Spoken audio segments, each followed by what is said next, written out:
Le 26 juillet 2013, à 21h07 précises, une caméra de surveillance de la gare de Kyoto au Japon enregistre une scène qui allait devenir l'une des énigmes les plus troublantes de notre époque.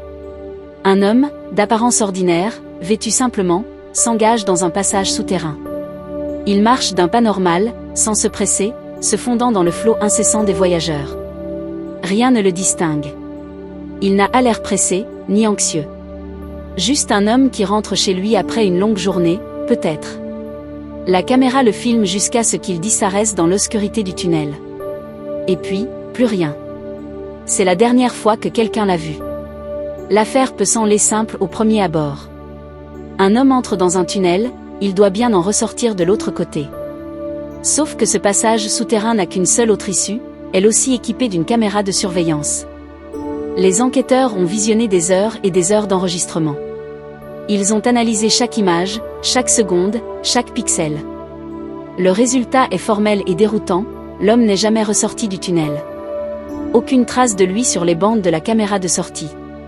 Ni à 21h08, ni à 21h30, ni même le lendemain. Il s'est volatilisé. Comment est-ce possible? C'est la question qui hante les esprits depuis ce jour. Le passage souterrain a été fouillé de fond en comble. Il n'y a pas de sortie secrète, pas de bouche d'égout accessible, pas de renfoncement où se cacher. C'est un simple tube de béton et de carrelage, conçu pour canaliser les foules d'un point à un point B. Les murs sont lisses, le plafond est bas. Il n'y a littéralement nulle part où aller. Les enquêteurs ont envisagé toutes les hypothèses, des plus rationnelles aux plus étranges. L'homme aurait-il pu faire demi-tour? Non, la caméra d'entrée ne l'a jamais vu rebrousser chemin. Quelqu'un l'aurait-il agressé à l'intérieur? Aucune trace de lutte, aucun témoin, et surtout, l'agresseur aurait dû ressortir à l'une des deux extrémités, ce qui n'a pas été le cas. Était-ce une mise en scène? Si oui, comment a-t-il pu déjouer la surveillance d'un des lieux les plus sécurisés du Japon, un pays réputé pour son efficacité et sa rigueur? La police japonaise, l'une des meilleures au monde, a mené une enquête approfondie. Ils ont vérifié son identité, son passé, ses relations. Rien d'anormal. C'était un citoyen sans histoire, avec un travail, une famille, une vie stable. Aucun motif apparent pour organiser une disparition aussi spectaculaire. Les semaines sont devenues des mois, puis des années. L'enquête officielle a piétiné, incapable de fournir la moindre explication logique.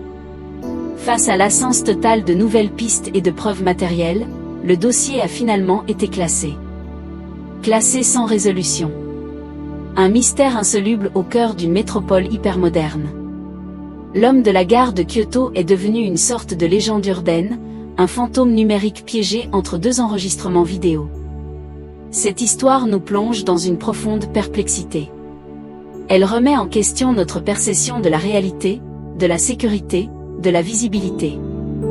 Dans un monde où nous sommes constamment filmés, suivis, tracés, comment une personne peut-elle tout simplement s'effacer? Ce n'est pas une forêt dense ou un désert isolé, c'est le sous-sol d'une gare ultra fréquentée, un lieu conçu pour qu'on ne puisse pas s'y perdre. Et pourtant, peut-être que la clé du mystère n'est pas dans ce qui s'est passé, mais dans la manière dont nous regardons les choses. Des milliers de personnes ont emprunté ce même tunnel ce soir-là. Des milliers de visages capturés par les caméras, des milliers de vies qui se croisent sans se voir. Au milieu de cette foule anonyme, un homme a disparu. Personne n'a rien remarqué. Personne n'a crié. Le flot a continué, imperturbable. Cette affaire nous laisse avec une pensée troublante, une réflexion sur notre propre place dans le monde. Elle nous rappelle que l'on peut être entouré par la foule et être complètement seul. Que l'on peut être filmé sous tous les angles et rester invisible. Car peut-être, au fond, nous ne sommes pas invisibles parce qu'on ne nous voit pas, mais parce que personne ne regarde vraiment. Merci d'avoir regardé. Si cette histoire vous a interpellé, n'hésitez pas à laisser un pouce bleu, à partager la vidéo et à vous abonner pour ne manquer aucune de nos prochaines énigmes. À très bientôt.